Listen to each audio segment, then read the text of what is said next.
আসসালামু আলাইকুম এভরিওয়ান। আজকে আমি আপনাদের সাথে শেয়ার করব একটি মজাদার আমের সন্দেশের রেসিপি। এই আমের সিজনে এটি একটি বেস্ট রেসিপি, সো এটা অবশ্যই ট্রাই করা উচিত।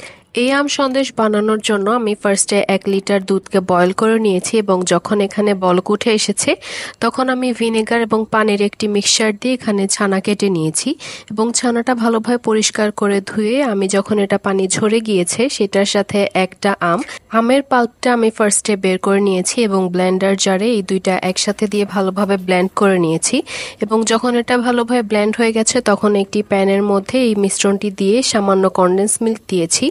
এই কনডেন্স মিল্কটা নির্ভর করবে আপনার আম কতটুকু মিষ্টি তার উপর।